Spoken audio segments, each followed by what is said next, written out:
Alexandra Caudrelion, vous êtes une ancienne directrice de recherche de l'INSERM à l'hôpital Necker. Vous avez également participé au comité éthique Île-de-France concernant cette loi bioéthique qui est en route depuis quasiment le 24 septembre. Juste un mot, il y a quelques mois, en plein confinement, vous parlez d'un tsunami psychologique. Toujours est-il que dans la rue, aujourd'hui, si vous ne portez pas de masque ou si vous êtes à moins de 2 mètres d'une personne, vous risquez d'avoir des regards méchants, voire même des altercations avec des gens qui portent des masques. Ça va se terminer comment ? Difficile de jouer Madame Irma parce qu'en vérité, ça n'est jamais arrivé dans l'histoire d'aucune étude de population, d'aucune étude d'aucune sorte. Mais ce qu'il y a de certain, c'est que la façon dont j'aime bien résumer ça, c'est que je dis aux gens, si avant cette crise Covid, je vous avais dit de cracher dans un mouchoir, je sais pas, 2-3 fois, là, allez, puis là, tu te le colles sur le nez, et puis surtout tu le gardes toute la journée, surtout. Est-ce que les gens m'auraient pris pour une folle? Et à chaque fois, unanimement, les gens me disent qu'ils m'auraient pris pour une timbrée. Donc c'est rassurant parce que ça veut dire quand même que spontanément, les gens savent qu'avoir une obturation de l'aération de la bouche continuelle est quelque chose qui est profondément mauvais pour eux et que de respirer leur propre miasme à longueur de temps, ce n'est pas quelque chose de souhaitable. C'est quelque chose de souhaitable quand on veut un champ stérile comme le chirurgien, comme les aides qui aident le chirurgien au bloc opératoire, et il le supporte pendant quelques heures, mais dès qu'il sort du bloc, immédiatement, il le jette. C'est d'autant plus paradoxal que c'est au moment où on découvre qu'un certain nombre de maladies qu'on dit chroniques, dont certaines peuvent quand même être soignées, donc elles ne sont pas si chroniques que ça. Je pense au diabète, nécessite justement une forte aération de la bouche, de ce qu'on appelle le microbiote, donc toutes ces petites bactéries qu'on a et ces petits virus. On aime à comptabiliser que vous auriez 100 000 virus. Vous êtes une bombe virale à vous-même, bravo, félicitations Pierre. Attention. Non, j'ai même pas peur, même pas peur, au contraire. Si on peut se toucher, ce serait formidable.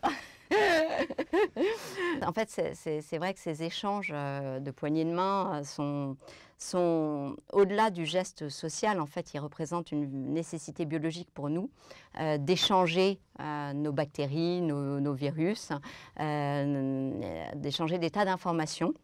Et d'ailleurs, on le sait bien, quand on voit le bébé, quand il naît, il se prend un miasme monstrueux en passant par les voies basses. Et quand il ne passe pas par les voies basses, ça pose des problèmes, justement d'être moins enrichi dans des tas de bactéries. Et après ça, le petit bébé, qu'est-ce qu'il va faire? Il n'aura de cesse de porter absolument tous les objets à la bouche. C'est pas parce qu'il a des tics, c'est pas parce qu'il c'est un grand malade, c'est simplement parce qu'effectivement, il fait son système immunitaire. Et donc, notre façon à nous d'entretenir notre système immunitaire actif, c'est de se serrer la main, c'est de s'embrasser. Chez les Inuits, c'est de se toucher le bout du nez. Chez nos amis de Russie, c'est de s'embrasser sur la bouche. Je vais peut-être pas faire la démonstration, mais enfin... Et c'est pas de se laver 3 fois au gel hydraulique dès qu'on sort quelque part? Alors, le gel hydraulique, c'est assez intéressant. Parce que c'est quand même... Alors, c'est assez rigolo, le gel hydraulique. En fait, il est décapant. Donc, et quand il décape en particulier des éléments qui nous protègent, qui sont antiviraux. Alors, pas forcément anti-Covid, mais antiviraux, très clairement. Et donc, en fait, on se décape très soigneusement les mains. Pour permettre au prochain virus... virus, là, allez, hop, en dermato, là, je prends. Et c'est d'autant plus intéressant, ou ironique et désagréable, que de savoir qu'en ce moment, il y a des startups qui sont en train de développer des tuniques couvertes d'acide hyaluronique qu'on synthétise naturellement pour avoir la propriété d'être antivirale. Donc, on nous décape de notre peau, de notre propre système immunitaire et parallèlement, on va nous proposer des compensations. Alors, pour les plus riches, ces habits recouverts d'acide hyaluronique Voilà, donc c'est quand même on est tout en paradoxe. Je suis stupéfaite de voir quand on va dans un resto, là on nous dit ah, surtout vous mettez un masque le temps de traverser la salle. Et là vous dites mais je crois en bas il n'y a personne qui a de masque parce qu'effectivement on n'a toujours pas compris comment on s'alimentait avec un masque. Dieu merci, parce que sinon, c'est la prochaine étape, on va nous faire bouffer avec des masques. Donc, mais voilà, en fait, on est que en paradoxe, ça n'a aucun sens. Mais comment expliquez-vous, en France, il y a des gens qui réfléchissent un petit peu. Enfin, on a tous quelques neurones, on a tous la possibilité de se renseigner. Et c'est vrai que c'est quand même saisissant de voir que, bah, on va dire des gens éduqués, entre guillemets, hein, enfin pas éduqués, attention, mais des gens qui ont un minimum de connaissances ou qui ont accès à la connaissance, eh bien, ils ont quand même deux masques dans leur voiture et tout juste, ils n'ont pas le tuba ou des palmes. C'est impressionnant, quoi. Et conservent le masque seul dans la voiture. Dans la voiture, oui. On l'a tous vu. On l'a tous vu. Comment expliquez-vous cette soumission quand même qui concerne pas 2 personnes, 3 personnes, mais des millions de personnes aujourd'hui? C'est quoi? Alors, ils sont contents, enfin, il y a quoi? C'est un plaisir, c'est du... Je pense qu'il y a la valence plaisir, je ne crois pas qu'elle existe parce que c'est très désagréable hein, de porter un masque, ça fatigue, les gens constatent... Ils sont obligés de travailler, malheureusement, ils sont obligés, ils sont dans l'obligation, je les plains énormément. Et ils se plaignent tous, ils disent qu'ils ont des maux de tête, ils disent que quand ils reviennent du travail, ils sont épuisés alors que d'habitude ils pouvaient s'occuper des enfants, etc., et qu'en fait ils sont très affaiblis, hein, donc très affaiblis, qui dit affaibli dit encore une fois défense du système immunitaire qui descend. Donc la façon de l'expliquer, eh bien c'est... Il y a des ressorts psychologiques, hein. On sait que l'homme aime bien, certains hommes aiment obéir, finalement aiment bien les diktats, aiment bien qu'on décide pour eux. L'autre valence qui a joué pendant longtemps, hein, avant cette valence-là, c'était de dire j'ai peur. J'ai peur parce que c'est l'amende, parce que c'est la police, parce que... et donc la peur a dicté la suite. Et puis après, il y a aussi chez les jeunes, j'ai remarqué, certains jeunes, un effet mode. Il y a, au risque de me faire beaucoup d'ennemis ce soir, des bobos qui sont là en train de promener leurs chiens, qui vont manger écolo, formidable, etc., bio, tout ce que vous voulez, et qui portent le masque dehors, comme s'ils allaient être une nuisance, et personne autour. Personne. Puis alors que les chiffres, en fait, il suffit juste de regarder les chiffres, quoi. Oui. Les chiffres des morts, hein. Je ne parle pas des contaminés, je parle au-delà des morts. N'allons même pas jusqu'aux chiffres, hein. Je pense que... c'est important. Oui, mais... Tout le monde nous menace quand même. C'est important. C'est important, mais il faut quand même revenir au rôle du masque. Le masque, il est là ou pour effectivement... en fait, il est là pour protéger l'environnement de nos propres miasmes. Donc, le bloc opératoire, la stérilité, mais en temps réel, rien. Donc, ça, c'est quand même... c'est important de revenir quand même sur la protection qu'a sur le masque. Ça n'est pas... Ce sont pour les malades. Et c'est une protection formidable. Et moi, j'appelle les gens, lorsqu'ils sentent une espèce de fatigue très anormale, qu'on sait en fait reconnaître quand on écoute son corps, qui est une fatigue d'attaque virale ou bactérienne, une espèce de fatigue qu'on ne va pas réussir à camoufler avec 3 cafés, et on va quand même avoir envie de dormir. Bon, à ce moment-là, qu'ils mettent un masque, c'est très très bien. Donc moi j'appelle à ce civisme-là, mais en revanche, l'anticivisme qui consiste à mettre son masque tout le temps, et donc de nous mettre tous en danger, parce que d'habitude dans le métro, j'avais quand même le bouillon bactériologique de tous mes voisins, et l'homme est fait pour habiter en société, et donc d'avoir ce bouillon en permanence. On fait tout ce qu'il ne faut pas faire, quoi. On fait le contraire de ce qu'il faudrait faire. J'irais différemment, je dirais qu'on fait tout ce qu'il faut faire pour amputer une énorme partie de notre système de défense immunitaire, ce qui est un petit peu différent. On n'est pas beaucoup à se poser la question encore aujourd'hui, mais ce fameux virus là, qui bloque tout le monde, qui fait que des millions de personnes portent encore un masque, alors qu'on nous dit les coronavirus, il n'y aura pas de deuxième vague, c'est pas possible. Il vient d'où ce coronavirus? Est-ce que oui ou non, l'homme aurait-il touché à ce virus ou l'aurait-il aménagé du fait et qui fait qu'aujourd'hui curieusement, il se transmet à beaucoup de monde. Je suis contente que vous me posiez la question parce que j'ai l'impression qu'au niveau scientifique, plus personne se la pose. Et pourtant, on n'a pas la réponse. Parce que ce qu'il y a de certain, c'est qu'il n'y a eu aucune des réponses apportées qui était satisfaisante. La seule chose, moi, que personne ne l'étudie, ça veut dire que la science ne s'intéresse pas à ce virus qui tue 500 000 personnes, donc il est bien présent dans les corps. Des paradoxes, il n'y a pas que sur l'engineering du virus, il y a aussi des paradoxes sur le temps pris à autopsier complètement les corps Il y a eu cette interdiction d'autopsier les corps, apparemment, ça a été interdit par l'OMS qui a interdit les experts chinois et l'OMS ont, alors je ne sais pas si c'est l'OMS, en tout cas moi c'est les experts chinois qui avaient dit, qui ont conseillé je crois à l'OMS qu'il fallait surtout pas autopsier les morts de Covid-19 et du coup ça a fait qu'on a très maltraité ces gens, on a dit il faut surtout pas d'anticoagulants, il fallait des anticoagulants. Moi, ce que je peux vous dire au niveau génétique, c'est que si on s'amuse,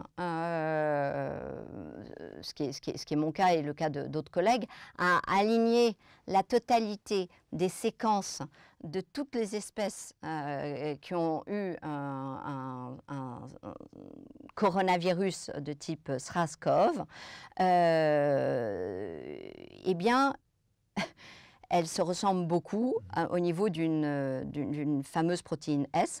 Et là, c'est super intéressant parce qu'en fait, ce SARS-CoV-2, c'est le seul qui a une séquence, comme une petite phrase. Quand vous dites séquence, vous allez comprendre une petite phrase, une petite information, un petit drapeau qui confère on s'appelle gain de fonction, qui donne une fonction pour que le corps humain soit capable de le cliver. Cliver, ça veut dire pardon, de faire une modification à cette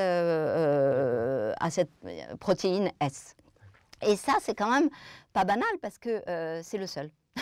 Il n'y a pas d'autre. Il y a eu des articles scientifiques qui ont dit, oui, mais finalement, on a retrouvé des articles chinois, d'équipes chinoises, qui ont dit, oui, mais le pangolin et la chauve-souris, il y en avait qui avaient aussi cette séquence. Et alors, quand vous regardez de quand est-ce qu'ils ont pris, quand est-ce qu'ils ont capturé leurs fameux pangolins respectivement chauve-souris, ils ont capturé dans la période où on sait désormais que le virus circulait déjà. C'est caduc. C'est un peu comme le Lancet avec l'hydroxychloroquine. Moi, je ne dirais pas c'est foireux. Je dirais simplement que quand on voit les conflits d'intérêts rapportés dans la liste des conflits d'intérêts par les auteurs eux-mêmes, on s'arrête. On ne poursuit pas la lecture et que la qualité scientifique ça je vous l'avais déjà dit, la qualité scientifique des articles sur cet épisode coronavirus est déplorable et je pèse mes mots et c'était tellement déplorable que typiquement vous avez des Lancet, des New England qui étaient quand même des... Vous voyez, moi, j'ai jamais publié ni un Lancet New England, j'en ai honte, je suis désolée, mais j'aurais adoré parce que c'est quand même la consécration pour un scientifique. Eh bien, en fait, l'article était reçu, par exemple, le 22 avril. Le 24 avril, il était accepté, ce qui veut dire quoi? Ça veut dire que d'habitude, il est envoyé à des pairs pour être évalué dans sa qualité. Là, il ne peut pas. Du 22 au 24, ce n'est pas possible, mathématiquement. Et le 29 avril, il était publié. Enfin, donc, dans des délais de même pas une semaine, voire pire. Donc ça veut dire que la qualité scientifique n'était pas évaluée, on était dans l'urgence, on peut le comprendre. À ce moment-là, pourquoi on peut le comprendre pour ces études-là et on ne peut pas le comprendre sur la façon que le professeur Raoult, que Didier Raoult a eu de mettre en œuvre ces traitements immédiatement. Vous voyez, c'est deux poids deux mesures encore une fois. Il y a urgence ou il n'y a pas urgence? Cette loi va être votée, cette loi sur la bioéthique va être votée dans combien de temps à peu près? Ils ont dit fin juillet, avant fin juillet. Fin juillet. La loi est votée avant fin juillet. Avant fin juillet. Comment expliquez-vous que, on a l'impression que vous êtes la seule à crier un petit peu dans les médias sur cette loi, qu'il n'y a pas beaucoup, il n'y a personne qui ne bouge. même à la rigueur, même au niveau des grandes autorités et des institutions qui Oui. pourraient... La couverture médiatique est, on va dire, comment expliquez-vous ce silence zéro. coupable, ce silence complice, c'est Oui, quoi? alors que, vous voyez, par exemple, pour ne pas les nommer, Libé, ils avaient été top, ils avaient couvert les premières discussions, ils avaient dit la PMA pour toutes, l'arbre qui cache cette forêt, etc., qui cache la forêt. Donc ils avaient vu à l'avance. Et bien là, rien.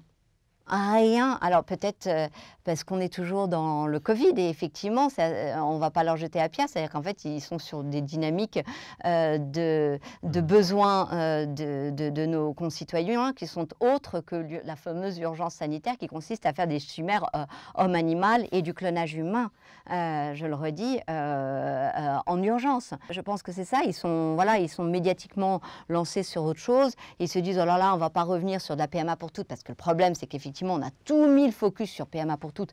Mais encore une fois, vous avez bien vu que c'est l'arbre qui cache la forêt. Mais quand on s'attaque aux origines de l'homme, ça doit intéresser les grands représentants de toutes les religions, que ce soit les musulmans, les juifs, les chrétiens.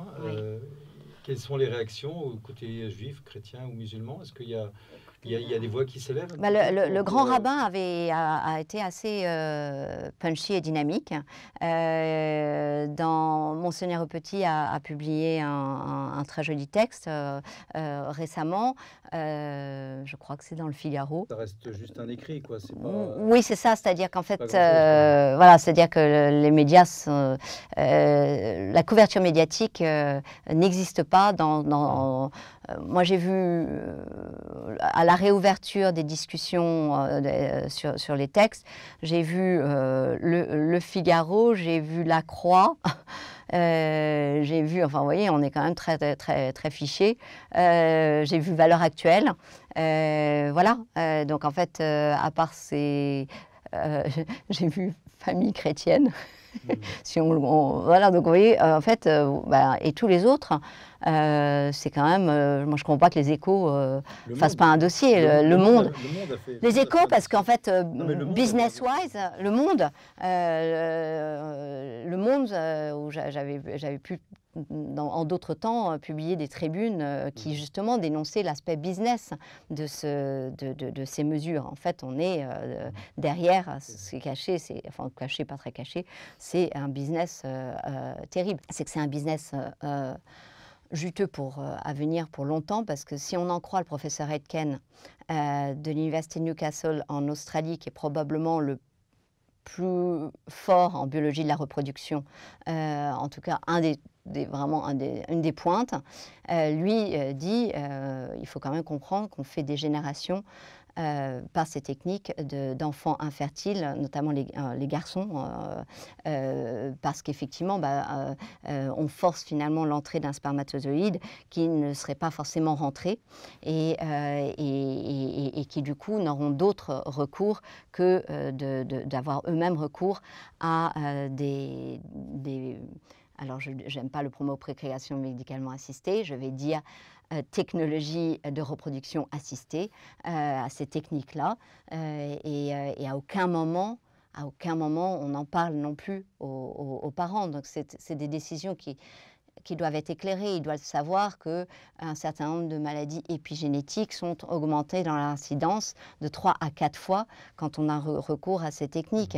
C'est-à-dire que pourquoi on ne les informe pas pour les stresser davantage, mais pour que justement eux-mêmes surveillent leur enfant d'arriver de certains cancers qu'on sait maintenant liés à ces techniques de reproduction assistée. Donc, vous voyez, moi, je ne suis pas là pour créer du stress. Vous le savez, vous connaissez ma philosophie, mais plutôt pour alerter et que les gens comprennent. C'est pareil sur le Covid. J'ai alerté sur les symptômes qui n'étaient même pas décrits par l'OMS, même pas décrits par le CDC. Mais comment est-ce que c'est possible? Parce que c'est très important de savoir identifier mes propres symptômes pour que je ne vous mette pas à risque. Donc, moi, je suis pour l'information en transparence, et dans une mascarade, la transparence n'a pas mise. Merci. Merci Alexandre. Merci Pierre. Merci beaucoup.